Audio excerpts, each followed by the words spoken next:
How's it going, boys? Trigger's back, and we're back at it again with another video. I haven't done this in quite a while. You know, I've been super busy with the tournaments, the website, the PTR, and things here and there. I just haven't had time to put a video together like this one. This one is going to be part 2 of tips and tricks. I did one of these a while back. You guys liked it a lot, so I decided to do one more video. I had a lot more tips and tricks, but some of them have gotten fixed because some of them might have been considered like not intended, but just like everything in New World. But without making this any longer, I'm gonna go and jump right into the video. I hope you guys enjoyed, and cheers.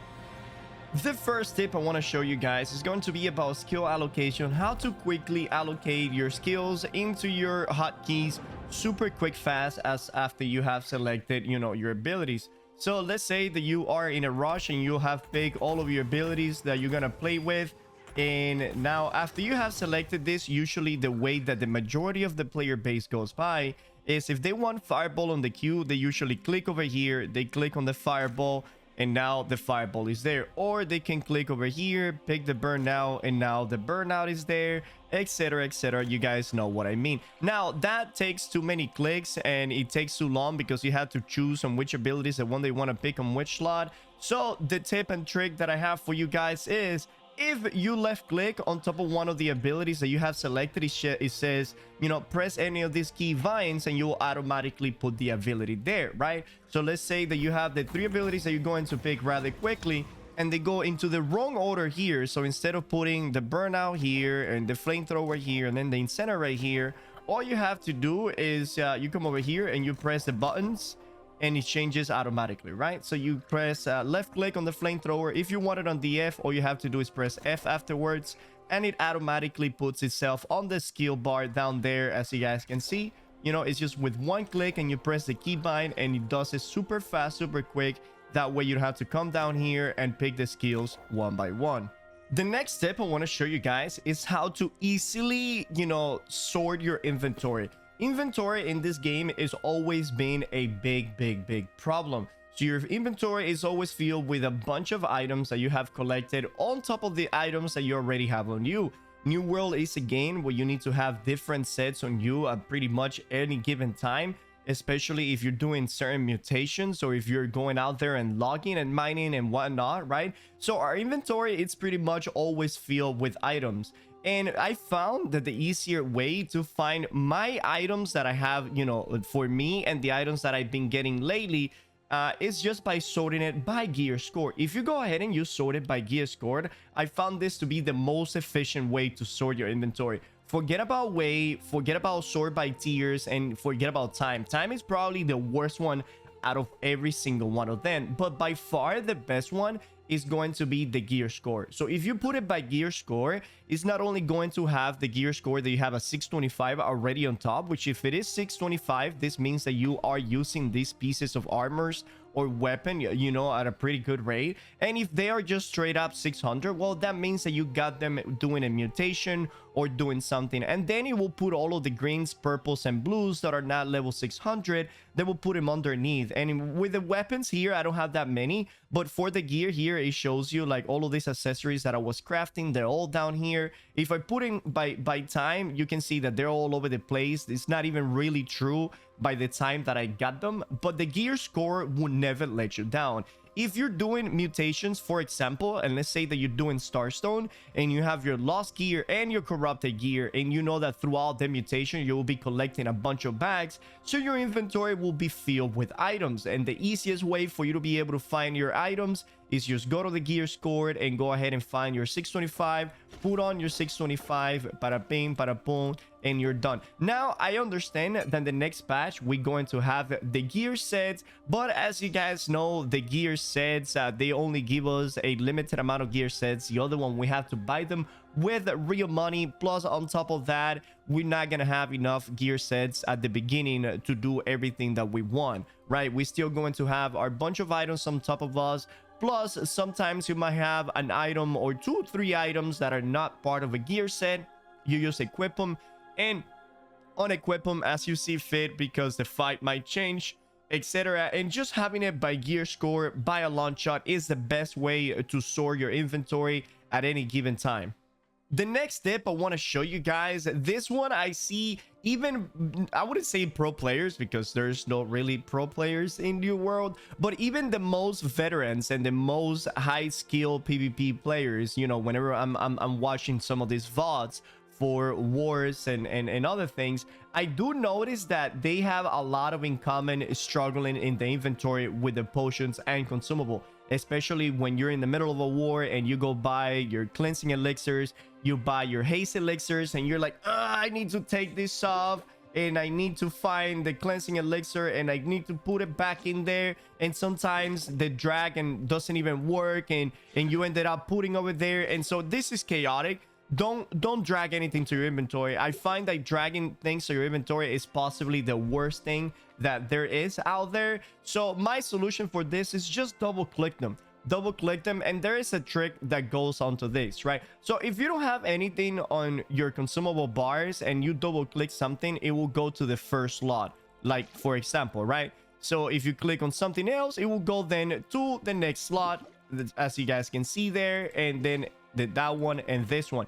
But if you have all 4 slots already equipped with something and you want to swap something in those slots immediately quick from your inventory to those slots, well, if you double click on something on the inventory, it would only swap the latest spot right there, as you guys can see. So let's say that you're in the middle of a war and you have your potions over here and you went and you bought a powder keg, right? So you have that powder keg right now in your inventory, and a lot of people do this shit. A lot of people go and they unequip something and then equip the powder keg. Don't do that. Don't do that. If you have the powder keg right here. Oh, another thing that I recommend, so I have my keybinds swap here a little bit. Actually, no, this is how they come by default because I was playing the PTR.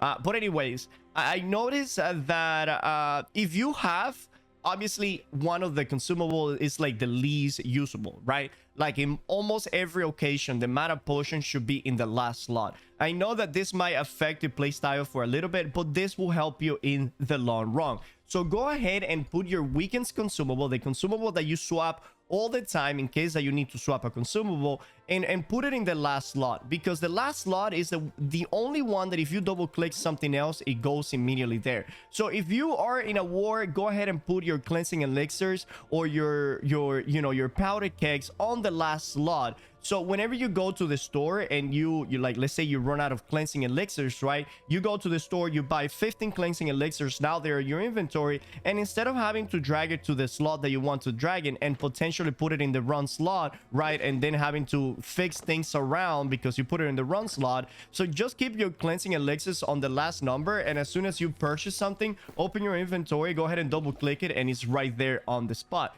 You don't have to drag anything, you don't have to change anything. So if you are like in arenas and stuff, you know, get used to having that consumable that you swap a lot on the last one. That way all you have to do is double click it. And the same, like I said, with the powder kegs. If you buy a powder keg, I see a lot of time these good, amazing you know, veteran players that have been playing the game for over a year, and they still haven't grasped this little tip and trick right here. And I see that they have the powder keg and they're trying to find the powder keg. They find it and they try to drag it in there, and it doesn't land because obviously they're in a rush, and sometimes it might drag to the run spot because, you know, the click is not that accurate. So just to avoid any problem like that, it just double click it and put in your number 9 immediately quick. And as soon as you're done putting the powder keg, right, let's say you come over here, you did the powder keg thingy right there, and now you have an empty spot in your inventory, right, in your slot. Open your inventory, immediately double click on the potions that you have previously there, and just like that, you're good to go one more time, and you don't have to do the click and drag, which is extremely tedious. And I'm telling you, sometimes half of these images are not even click through. I swear, sometimes I want to drag something out and I click on 14 different sides in that little square and the thing just doesn't drag. And I know that has happened to a lot of you a lot of the time. But anyways, well, there it is. The next tip and trick I got for you guys is going to be about actually dismantling Azoth. And I know a lot of you will be like, what are you talking about, Trick? Dismantling Azoth? Everybody knows how to dismantle Azoth. Well, we all do, right? And we use the Azoth mainly for crafting stuff, right? So as you guys can see up here, I only got 50 Azoth. Let me go ahead and open this right here. Oh, by the way, so if you guys haven't been using this, I think this is by far the easiest way for you to get armoring and weapon, actually any profession experience. So every time that you guys got these things, go to the profession tables and see how many of them you can dismantle, right? That way you get some free experience, and you also get this you know, the aptitude boxes that they potentially can give you some good stuff, right? You can have some in this case not refreshing ward, but you could get even freedom, you could get refreshing, making this give you a lot of money. This was actually not the tip of the trick that I wanted to talk about. It was about something else. But there you go, that's an extra tip right there. Just go ahead and remember to use your stuff to get free you know, free experience for your professions. Now, what the hell is that thing I was just at? Where'd it go? Did I just pass it? You know, they're called some of the things depending for which profession you are doing it. But this is a way that you can get osmodiums, and as you guys can see right there, with the infused jewelry fragment, you can get osmodium for 250 Azoth, or you can get runic leather with a, you know, infused armor. And you can do this in any one of the locations, right? If you go to the weaponsmithing, to like the forge right here, you will have the weapon fragments that you could utilize to, you know, to get these valuable things. In this case, let's go ahead and go for the osmodium. As you guys can see, I still need Azoth. So since it requires 250 Azoth, that means that we can get 4 osmodium per 1000 Azoth. And the way that most of the player do this, let's say that we're looking for the Azoth, right? And here it is. And you would just, you know, you would just salvage it with a left click, and it gives you 50, it gives you 50, it gives you 50, and you continue to give you 50 all the way until you get to 1000, right? So right now I have 250, so I come down here and I get my osmodiums. There it is, my case of osmodium, and now you have to go and open them one by one again. But the best way to do this, and it's actually pretty freaking self-explanatory, just fully salvage. You know, hold your control, hold your C, which is my salvage button in this case, and do a quick salvage. I show you guys how to do quick salvage on the previous video, but in this case right now we can use quick salvage for the potions, I mean for the Azoth bio, right? And you guys see that I have 168, I have 0 Azoth down here, and if you quick salvage, you salvage them all, immediately puts you in 1000 Azoth. Let's say that you have like 38 Azoth, right? It would not use the very last one just to give you like 20 Azoth. So instead of putting you at 1000, it would have put you like at 900 and like 88, right? Because you use one and it puts you 50. But if you have like 88 Azoth and you use a quick salvage, it would not salvage to fill in the gap, right? Which I find that to be pretty cool. That way you don't waste a full bottle just to give you a couple of Azoth. And just like that, you come over here to the forge, or if you were crafting items in general, you know, I know that whenever you're crafting items, you need to use Azoth, like 100 something Azoth every time. You can only craft like 10 items. Then you go your inventory, open Azoth, and open Azoth until you get 1000 Azoth bottles again. I mean Azoth.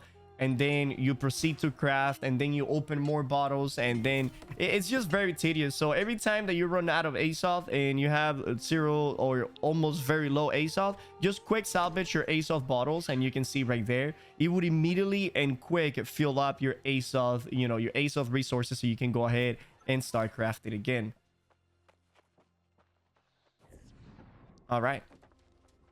The next tip I want to show you guys, it's not that big of a tip, but some of you might use this every once in a while. So if you are out of running and you open your inventory, which we do all of the time, and you want to turn left and right, well, you really cannot, all right? You have D and A to strafe left and right. But if your character is out of running, you cannot really turn left or right in case that you want to. And you have two ways of doing this. Well, one way, you close your inventory, you face the direction you want to keep on running, then you auto run one more time and open the inventory. But if you hold right click, you can just simply go ahead and turn while your inventory is open without having to do anything. So if you're running over here, you can do your dismantling. If you have to turn left, well, you just hold your click, turn left a little bit, keep doing your stuff, keep dismantling, and if you need to turn right, then again hold your click once more. That way it stops you from closing your inventory, picking your direction, opening it again, and so.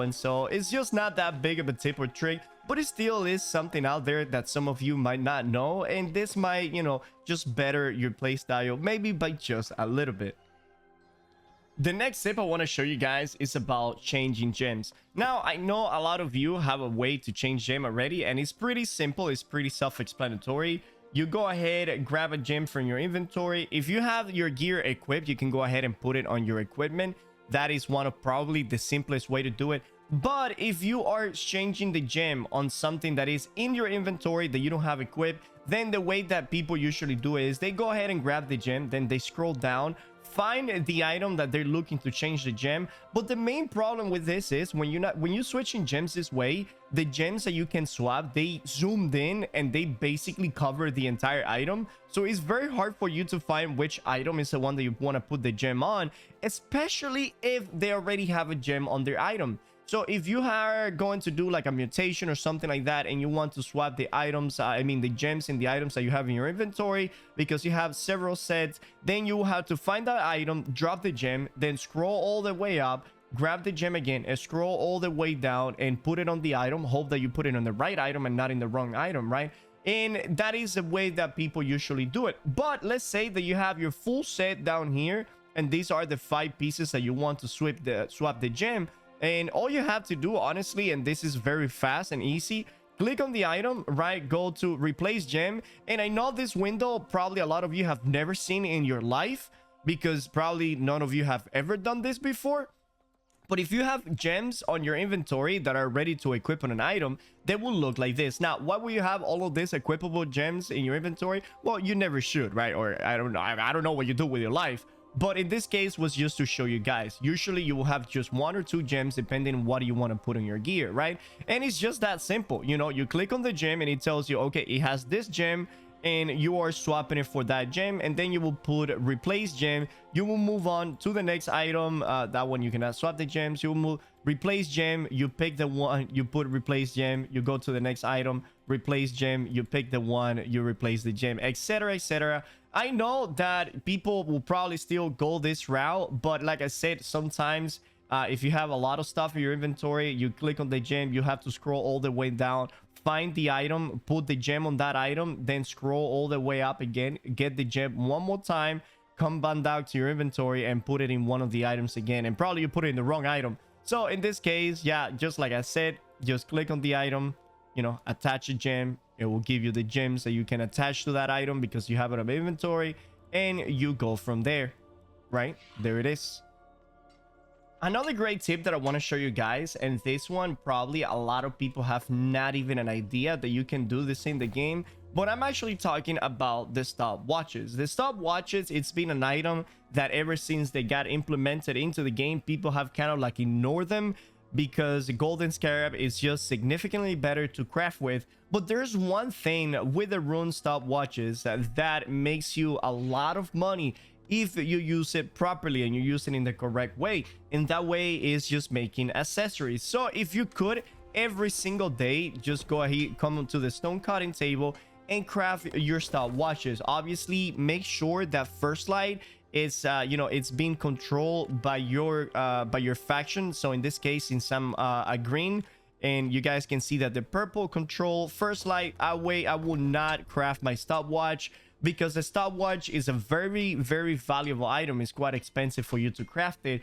If you have the full stone cutting gear, the chances of getting an extra one, which yes, you can get an extra one, but the chances go from 20 to 30%. And if you have the first light forward, it's another 10% added onto that, you know, onto that equation. So if you got first light forward and you got your stone cutting gear, come over here, craft your stopwatch, you have a chance of getting a second stopwatch. And now, like I said, you know, what do we use those stopwatches for? Well, the best thing to use the stopwatches for, it's literally just for amulets. Honestly, amulets, you can do it for the rings if you want to, but if you go to the amulets, this will be the best way to do it. Why? Because it saves you a ton of money, okay? The amulet shards and the ring shards, they go for a very, very high price of anywhere from 1,500 all the way to 3,000 gold. And if you craft with a stopwatch, right, you don't need a shard, meaning that you don't have to spend money on shards. And number two, you don't need the mod like a Constitution Intelligence mod. Why? Because the stopwatches, they always come with Constitution. So the only thing that you need to add to this is still going to be the Asmodeum change, the Asmodeum setting, and the Asmodeum ingot. Of course, you need one infused jewelry, which you can get this by dismantling any legendary jewelry that you have, right?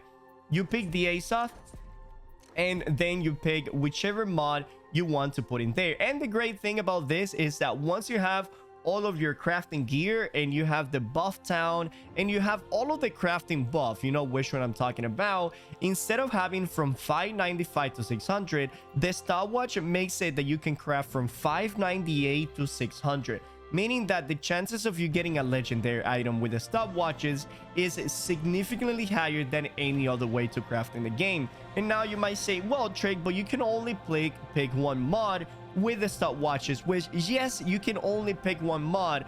But the good thing about this is that health, which is one of the most important perks for Amulet, has a very, very, very high chance of appearing whenever you craft like this. So the way that you will craft with the stopwatches is you will put the mod that you really truly want that it has a very low chances of appearing, like let's say slash protection or thrust protection, and then like I said, health will have a very high chance of happening. So the one that you're going for is probably gonna be stamina recovery, right? Or you could go ahead and force with stamina recovery if you want to have a stamina recovery amulet and hope that you get the slash protection and the health by, you know, randomly. If you run stamina recovery, you have a chance of getting health and any of the protections like fire, ice, void, and whatever, and you can still sell that. But the way that I've been making money with this is I just been forcing thrust protection, right? And actually health and divine have a very, very good chance of appearing. And whenever I use those, I don't really make them for myself. I just make them to make a little bit of money. And if you go to the marketplace and we search for the thrust protection, health, right, and divine, this one might still be like 50k or plus, and you might not even spend that much money trying to get this to craft. And as you can see there, there are 50k, but this one is like dex and con, this one is con and strength, this one is constitution only, and it's around 65,000. So you can use the stopwatches. Obviously the prices of this have gone down dramatically because a lot of people have been using the stopwatches in that manner. Or if you don't want to use the stopwatches for the accessories now, because right now, you know, a lot of people are putting a hold on to crafting because they don't want to craft. The new dungeon is coming out, the new things are coming out soon. So just go ahead and start, you know, just pile this up, you know. Go ahead and have a bunch of rune stopwatches. And I know, like I said, these are pretty expensive to craft, but this will pay by itself in the long run. Believe me, right? Whenever in the future they drop out a new accessory or a new perk that you need to craft dramatically, you go ahead and you craft this a lot. Plus, if they bring a new weapon out, the new weapon that is coming out in the future, you can go ahead and start crafting with the stopwatches. It's going to be constitution, meaning that everybody will be able to use it. You have a bunch of legendaries because it's 598 to 600. You don't need to use the shards because whenever the new weapons come out, the weapon shards are extremely valuable, extremely rare. For those of you that remember when the great sword came out, the gray sword shards, they were from 3,000 to 5,000 gold. So crafting one gray sword with a golden scarab was like 30,000+ gold. If you use with a stopwatch, yes, it will be constitution, but that is not really that big of a deal because anybody can adjust their gears with their food and the attributes, you know, points. So having the stopwatches in your inventory or just in your storage ready to be used in the future, or if you want to use them now for an accessory that you specifically want, go ahead and use your stopwatch, your runestone stopwatches. They are actually quite powerful. People just don't know how to really use this item. The next tip that I have is more of a combat tip. This will work both in PvP and PvE.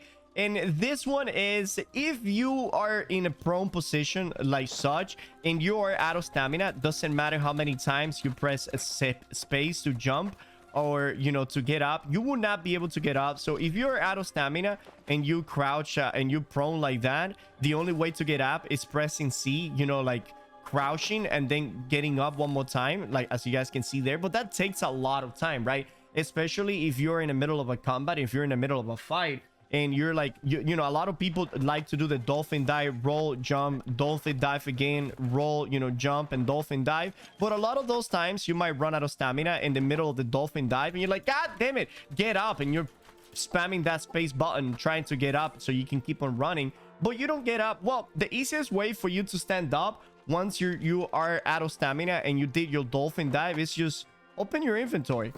You open your inventory and your character will immediately go from prone to standing, even split second, even if you have or you don't have stamina like such, you know. Just open your inventory, your character stands up, he immediately starts running, so you don't even have to do the running animation, right?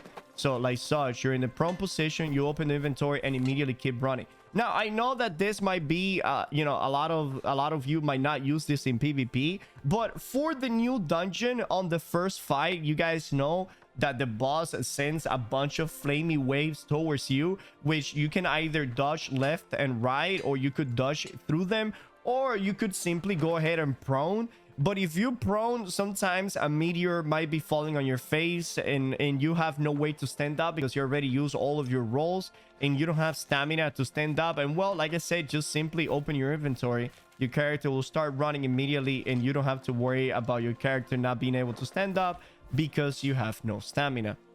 The next tip I want to show you guys is actually going to be in OPR. So a lot of people really want to get the Zephyr cakes, which if you are in an OPR, you should definitely get the Zephyr cakes.